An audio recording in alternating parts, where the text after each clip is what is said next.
খালেদা জিয়া কি করেছিল? মুরগির উপরেও বোমা মেরেছে। আপনারা যদি কথা বলতে না দেন তাহলে বসে যাই। ইয়ে না হলে সংসদ প্রাণ মঞ্চ যা কথা বোঝা বলছি যাচ্ছে না, তবে আপনাকে ডিসকাস করতে দেওয়া হবে। তথ্য ভিত্তিক আমি কথা বলেছি। বাংলার রাজনীতির দুই চির প্রতিদ্বন্দ্বী, দুই মহারথী যাদের এই চোখের ইশারায় একসময় কাঁপত গোটা দেশ। কিন্তু আপনারা কি জানেন জাতীয় সংসদের সেই অন্ধকার অধ্যায়ের কথা?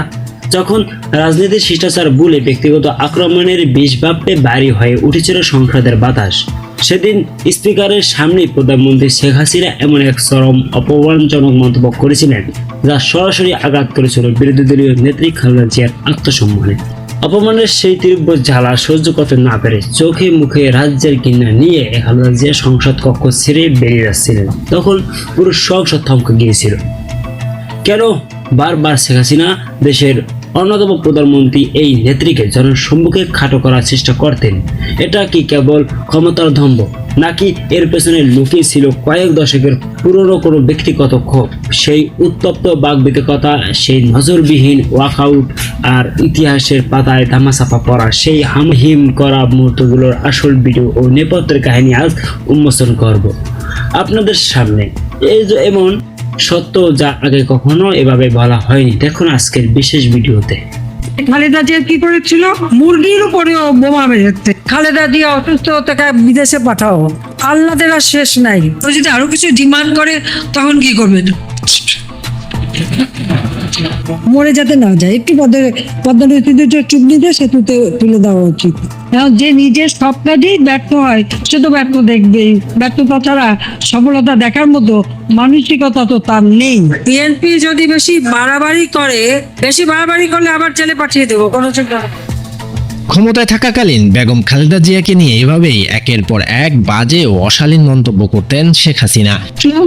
কিভাবে ক্ষমতা আসলে আপনারা দেখেছেন, এবং সেটা ছিল সম্পূর্ণ অবৈধ এবং অসাংবিধানিক।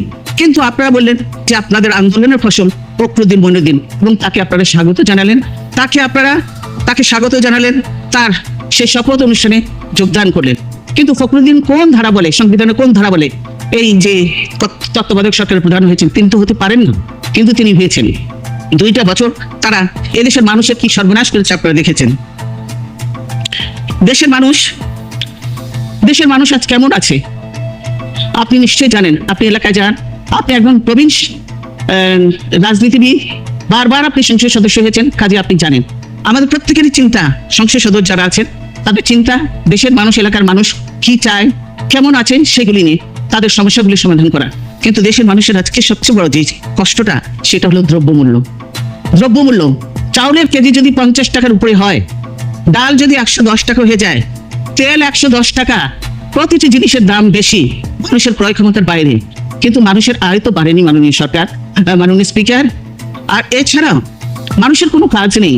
আজকে দেশে দেখেন কোনো কাজ নেই, কোনো উন্নয়ন হচ্ছে না। এবং এটা আমরা শুধু নয়, আপনাদের অ্যালায়েন্সে যারা আছে তারাও কিন্তু বলছেন দেশে কোনো উন্নয়ন হচ্ছে না। রাস্তাঘাটের যে দুরবস্থা, এই অবস্থা কেন উন্নয়ন হচ্ছে না? উন্নয়ন যদি না হয় তাহলে এই দেশ তো শেষ হয়ে যাবে। মানুষের হাতে কাজ না থাকলে, মানুষের পেটে ভাত না থাকলে স্বাভাবিকভাবে মানুষ অপরাধের সঙ্গে যুক্ত হবে। করেও, নারী নির্যাতন করেও, লুটপাট করেও, সে কোনো অপকর্ম করেও তারা কোর্ট থেকে ছাড়া পেয়ে যায়, তারা বেল পেয়ে যায়, তারা এমনকি খুনের আসামি পর্যন্ত তারা মুক্তি পেয়ে যায়। অথচ বিএনপি, আমরা পলিটিক্স করি, বিএনপির লোকজনকে কারাগারে নেওয়া হয়, তাদেরকে বেল দেওয়া হয় না। এটা কেমন আইন মাননীয় স্পিকার? সেজন্য এখন সবাই বলে যে আজকে এই কোর্টটা কি বলে, নিরপেক্ষ নয়। কোর্ট নিরপেক্ষ নয়, আইন সবার জন্য সমান নয়, এবং এটাকে একটা নিরপেক্ষ কোর্ট বলে, জনগণের কোর্ট বলে না, এটাকে বলা হয় আওয়ামী কোর্ট।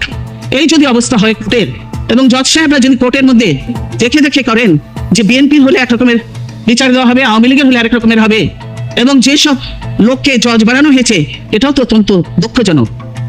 দলের খারাপ লোক হলেও তাকে পদ দিতে হবে, এটা তো ঠিক নয় মাননীয় স্পিকার। আমরা তো সবকিছুর আগে ব্যক্তির চেয়ে দল বড়, দলের চেয়ে দেশ বড়, দেশের কথা চিন্তা করবো। তাহলে সেখানে ব্যক্তি আসবে কেন? সেখানে তো দেশের কথা চিন্তা করা উচিত। যিনি সেখানে সুবিচার দিবেন, ন্যায় বিচার দিবেন, সেটি করবেন, সেটাই দেখা উচিত। কিন্তু আজকে কোর্ট থেকে কেউ বার বিদ্যুৎ আমি দেখেছি, কিন্তু এখন পর্যন্ত কিছু হয়নি। ভাই আপনারা যদি কথা বলতে না দেন তাহলে বসে যাই। শুনেন, আপনারা শুনেন, সবাই শুনেন, আপনারাও তো বলবেন। অসুবিধা নেই। আমি যা বলি বিদ্যুতের সবাই বিদ্যা- শুনেন, মনোযোগ দিয়ে এবং শুনেন। আপনারা যেটা সমীক্ষা দেন, সমীক্ষা তো সরকারি ইয়েতে থাকেই, আমরাও দিতে পারি, যেগুলো মিথ্যা তথ্য দিয়ে লাভ নেই, সত্য তথ্য জানান জনগণকে। মাননীয় স্পিকার, এই বিদ্যুতের আজকে কি বেহাল অবস্থা। এই বিদ্যুতে দলীয় লোকজনদেরকে পাওয়ার প্ল্যান্ট দেওয়ার জন্য আপনারা দায় মুক্তি আইন পাশ করেছেন এই সংসদ থেকে, এই সংসদ থেকে দায় মুক্তি আইন পাশ করেছেন মাননীয় স্পিকার। কিন্তু আজ পর্যন্ত সেই সব দলীয় লোক শুধু তার লুটপাটই করছে, জনগণ কিন্তু বিদ্যুৎ পাচ্ছে না, জনগণ বিদ্যুৎ পাচ্ছে না। এখন পর্যন্ত বিদ্যুতের উন্নতি তো হয়নি, বরং অবনতি হয়েছে। অথচ অনেকগুলো পাওয়ার প্ল্যান্ট দিয়েছেন এবং এত চড়া দামে দিয়েছেন, সেই দামে মানুষ বিদ্যুৎ কিনে কোনো কিছু গৃহস্থালিতে মানুষ বিদ্যুৎ ব্যবহার করতে পারবে না, শিল্প কলকারখানায় বা কোনোখানেই মানুষ বিদ্যুৎ ব্যবহার করতে পারবে না। এই বিদ্যুৎ না থাকার জন্যই আজকে দেশে কোনো দেশি কিংবা বিদেশি বিনিয়োগ নেই। কারণ কেন নেই? যে বিদ্যুৎ নেই। ইন্ডাস্ট্রি করলে সেখানে বিদ্যুতের সংযোগ দেওয়া যায় না, যার জন্য কিন্তু মানুষ একটা কঠিন সমস্যার মধ্যে আছে, বিপদের মধ্যে আছে। কি হয়েছে? মানুষ দেখবেন যে লোন নিয়েছে, ইন্ডাস্ট্রি করেছে, কিন্তু সেই ইন্ডাস্ট্রিটা চালাবে, বিদ্যুতের সংযোগ পাচ্ছে না তিনারা। ফলে তাকে এই ঋণ পরিশোধ করার জন্য দিনের পর দিন গুনতে হচ্ছে টাকা, অথচ তার মাথার উপর ঋণের বোঝা বাড়ছে, কিন্তু তার ইন্ডাস্ট্রি চলছে না, বিদেশি বিনিয়োগ আসছে না, দেশের সার্বিক রাজনৈতিক পরিবেশ ভালো নয়, তার উপরে বিদ্যুৎ গ্যাস নেই বিধায় বিদেশি কোনো বিনিয়োগ আসছে না। বিদেশিরা পর্যন্ত বলছে বিদেশি দেশে বিনিয়োগ হচ্ছে না, দুর্নীতি বেড়ে গেছে, দুর্নীতির জন্য দেশে বিনিয়োগ হচ্ছে না, বিদেশিরা এটা বলেছে মাননীয় স্পিকার। কাজে বুঝতে পারছেন যে কি অবস্থাটা, কোনো বিনিয়োগ হচ্ছে না। এই যে ডিজিটাল, এই ডিজিটাল দিয়ে তো কোনো কিছু কাজ হবে না, বরং সত্যিকারে বাস্তবতায় আসুন মাননীয় স্পিকার। গ্যাস এই যে মানে, তারপরে ওই যে হাউজিং এর ব্যাপারও একই। মানুষ একের পর এক ফ্ল্যাট তৈরি করেছে, তারা ঋণ নিয়ে লোন নিয়েছে, এই ফ্ল্যাটগুলো তৈরি হলে ভাড়া দিবে, এই করবে, কিন্তু সেখানে বিদ্যুৎ সংযোগ নেই, গ্যাসের সংযোগ নেই, পানি নেই, সেজন্য তারা ভাড়া দিতে পারছে না। আর এইদিকে তাদেরকে ঋণের বোঝা মাথায় নিয়ে ঘুরতে হচ্ছে। এই নাম কি ডিজিটাল বাংলাদেশ? এই ডিজিটাল বাংলাদেশ কি মানুষ দেখতে চেয়েছে? মানুষ এখন বই বিদেশ থেকে ছাপিয়ে আনতে হয়, এটা অত্যন্ত দুঃখের মাননীয় স্পিকার। তাই মাননীয় স্পিকার বলতে চাই যে আপনার মাধ্যমে আপনি বলেছেন যে আপনারা সংসদে আসেন, আমরা সংসদে আসবো। আমি আশা করি একদিন প্রথম দিনেই যে হইচই আপনাদের তো এরপরে তো আজকে আপনি সুযোগ দিয়েছেন। এই ধরনের মাননীয় বিরোধী নেতা এই ধরনের একটু ইয়ে না হলে সংসদ প্রাণ মন তো যা কথা বলছি। হচ্ছে না, তবে আপনাকে ডিসকাস করতে দেওয়া হবে না। ভিত্তিক আমি কথা বলেছি, ভিত্তিক কথা বলেছি, তাদের মধ্যে কোনো বিভ্রান্তি থাকার কথা নয়। তো নেই বেশি। মাননীয় স্পিকার কি আছে? আসান ফুটবল। মাননীয় স্পিকার, সংসদে আমাদের যদি মুলতবি প্রস্তাবগুলো গ্রহণ করেন, দেশের এই সমস্যাগুলি নিয়ে আলোচনা করার সুযোগ দেন, তাতে বরং গভর্নমেন্ট, সরকার এবং সংসদ উভয় উপকৃত হবে। তাহলে নিশ্চয়ই আমরা সংসদে আসবো, কথা বলবো। আমি মনে করি আপনি হয়তো এটুকু আশ্বাস দেবেন। আজকে আপনি যে সময় দিয়েছেন আমাকে, সেজন্য ধন্যবাদ। আমি এখনো বলবো যে আপনারা শুধু এখানে গলাবাজি আর বাইরে যে হাতাহাতি মারামারি না করে দেশটাকে রক্ষা করার জন্য একটু কাজ করেন, দেশটাকে রক্ষা করার জন্য কাজ করেন। কারণ আজকে এই যে যেভাবে লুটপাট করছেন, যেভাবে পাচার করছেন, টাকা লুটপাট করছেন, কাজে এই লুটপাট বন্ধ করেন। কারণ আমি বলছি প্রতিটি লুটপাটের কি জিনিস এটা?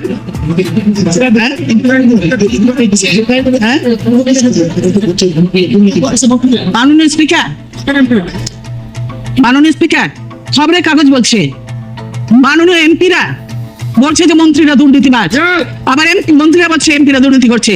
আপনাদের দলের লোকই তো দুর্নীতির কথা বলছে এবং দুর্নীতি হচ্ছে, প্রতিবাদে দুর্নীতি হচ্ছে, সংসদীয় কমিটিও বলছে। কাজে দুর্নীতি বন্ধ করেন, লুটপাট বন্ধ করেন। কারণ আমি এত তর্ক করতে জানি না, তাই তর্কের ভাষায় কথা বলি না, আমি বিশ্বাসের ভাষায় কথা বলি। টাইম নিয়ে আমার ভাবনা নাই, আমি বক্তৃতা করবো না, তাতে কি হলো? কিন্তু আমি আমার মতো করে এই কথা বলবো। আমরা সংকট আছে দেশে, শঙ্কা আছে, আশঙ্কা আছে, আমি কথা স্বীকার করি। শঙ্কা আছে তাদের যুদ্ধাপরাধীর বিচার হলে, স্বাধীনতার পরাজিত শক্তি নির্মূল হলে, যারা আর কোনোদিন ক্ষমতার ভাগ বসাতে পারবেন না, তারা তো শঙ্কিত হবেন। বিরোধী দলের নেত্রী যখন বলেন যে 72 থেকে 75-এর ঘটনা এবং তার পরিণতি কি আপনারা যেন মনে রাখেন। এ কথা বলে তিনি কিন্তু প্রকারান্তরে স্বীকার করে নেন যে তার প্রয়াত স্বামী জিয়াউর রহমান বঙ্গবন্ধু হত্যার নায়ক ছিলেন এবং এটা ঐতিহাসিকভাবে প্রয়োজন ছিল। মাননীয় স্পিকার, কণ্ঠস্বর উঁচা করে আপনি কার্যপর ওনার বক্তৃতাটি বার করুন। উনি বক্তৃতায় বলেছেন 72 থেকে 75-এ 80 এ পর্যন্ত বঙ্গবন্ধু সরকার খরগোশ হয়ে গেলে, খরগোশ আদায় হলে যদি কেউ উত্তেজিত হয়, আজকে যে উনি বক্তৃতা করলেন 1 ঘন্টা 7 মিনিট, কার্যপ্রণালী বিধির কোন ধারা মতে মাননীয় স্পিকার সুযোগ দিলেন একটু বলতে পারবেন? সংসদীয় রীতিনীতির কোন ধারা মতে এই বক্তৃতাটি চলতে পারে? মাননীয় স্পিকার, উত্তেজনা তৈরি হচ্ছে। সংসদ কিন্তু উত্তেজনার জায়গা, এখানে বিতর্কের জায়গা, সমালোচনার জায়গা। সংসদে দাঁড়িয়ে চতুর্থবার বলছি, বিতর্ক মানে বিশেষ ভাবে তর্ক, শুধু তর্ক নয়, সমালোচনা মানে সমমানের আলোচনা। তাই সেই আলোচনা করলে কেউ যদি উত্তেজিত হয়, প্রবণতা ভঙ্গ করে, আমি তাদের কি বলতে পারবো? আমি কোনো সভা মুক্তি করিনি, আমি কোনো কারোর বিরুদ্ধে মিথ্যা। ইতিহাস বড় নির্মম। সংসদে সেই দিনের সেই উত্তপ্ত বাক বিনিময় কিংবা সেই চলে যাওয়া কেবল দুটি দলের লড়াই ছিল না, তা ছিল বাংলাদেশের রাজনীতির এক চিরস্থায়ী ক্ষতের সূচনা।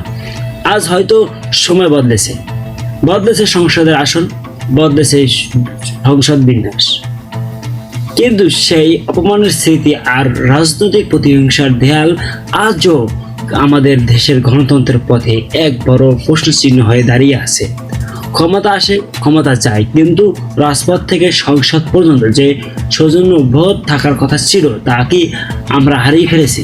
শেখ হাসিনা আর খালেদা জিয়ার সেই সংঘাত থেকে আজকের প্রজন্মের রাজনৈতিক কর্মীদের কি কোনো শিক্ষা নেওয়া আছে, নাকি ইতিহাসে সেই তিক্ত চলতেই থাকবে আজীবন? প্রিয় দর্শক, আপনাদের কি মনে হয় সেই দিনের সেই আচরণ কি এড়ানো যেত? আপনার মূল্যবান মতামত নিচের কমেন্ট বক্সে অবশ্যই জানাবেন। ভিডিওটি ভালো লাগলে শেয়ার করুন এবং ইতিহাসের এমন আরো অজানা অধ্যায় জানতে আমাদের সাথেই থাকুন। দেখা হবে পরবর্তী ভিডিওতে। খোদা হাফেজ।